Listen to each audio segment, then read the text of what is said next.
ഈദൽ കിച്ചണിലേക്ക് എല്ലാവർക്കും സ്വാഗതം. ഇന്ന് നല്ലൊരു സ്നാക്സ് ഉണ്ടാക്കാനാണ് നമ്മൾ പോകുന്നത്. അതിനായി ഉരുളക്കിഴങ്ങ്, മുട്ട 2, കോൺഫ്ലെക്സ് പൊടിച്ചത്, നിലക്കടല പൊടിച്ചത്, കറിവേപ്പില ചതച്ചത്, ഇഞ്ചി ചതച്ചത്, വെളുത്തുള്ളി ചതച്ചത്, പച്ചമുളക് പൊടിയായി അരിഞ്ഞത്. ഇതിനി എങ്ങനെ തയ്യാറാക്കാമെന്ന് കൂടി നോക്കാം. കുക്കറിലേക്ക് ഉരുളക്കിഴങ്ങ് വെച്ച് കൊടുക്കാം. 1 കപ്പ് വെള്ളം ഒഴിച്ച് കൊടുക്കാം. നല്ലതുപോലെ ഒന്ന് പുഴുങ്ങിയെടുക്കാം.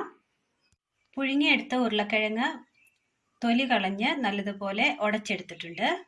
ഇതിലേക്ക് നിലക്കടല പൊടിച്ചത്, വെളുത്തുള്ളി പേസ്റ്റ്, കറിവേപ്പില ചതച്ചത്, ഇഞ്ചി ചതച്ചത്, ആവശ്യത്തിന് ഉപ്പ്, ചെറുതായി അരിഞ്ഞ പച്ചമുളക്, മീറ്റ് മസാല, കുരുമുളക് പൊടി, ഗരം മസാല നല്ലതുപോലെ ഒന്ന് മിക്സ് ചെയ്തെടുക്കാം.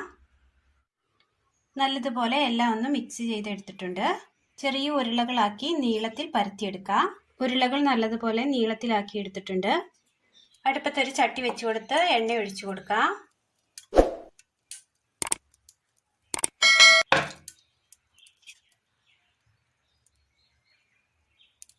റോളുകൾ ഓരോന്നും മുട്ടയിലേക്ക് ഇട്ട് കൊടുത്ത് കോൺഫ്ലെക്സിൽ പനച്ചെടുത്തിട്ടുണ്ട്.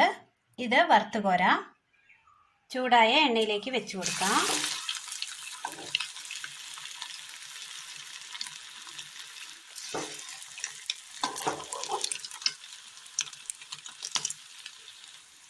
ഇങ്ങനെ എല്ലാം ഒന്ന് ചെയ്തെടുക്കാം. വളരെ നല്ല ടേസ്റ്റിൽ തന്നെ തയ്യാറാക്കി എടുക്കാൻ പറ്റിയ സ്നാക്സ് ആണിത്. പൊട്ടറ്റോ റോൾസ് എല്ലാവർക്കും ഇഷ്ടപ്പെടും. ഇതിനെക്കുറിച്ച് എന്തെങ്കിലും ഡൗട്ടുള്ളവർ ഡിസ്ക്രിപ്ഷൻ ബോക്സിൽ നോക്കാവുന്നതാണ്. അപ്പോൾ ഇന്നത്തെ വീഡിയോ എല്ലാവർക്കും ഇഷ്ടപ്പെട്ടു എന്ന് വിചാരിക്കുന്നു. ഇഷ്ടപ്പെട്ടാൽ ലൈക്ക് ചെയ്യാനും ഷെയർ ചെയ്യാനും സബ്സ്ക്രൈബ് ചെയ്യാനും മറക്കരുത്. താങ്ക്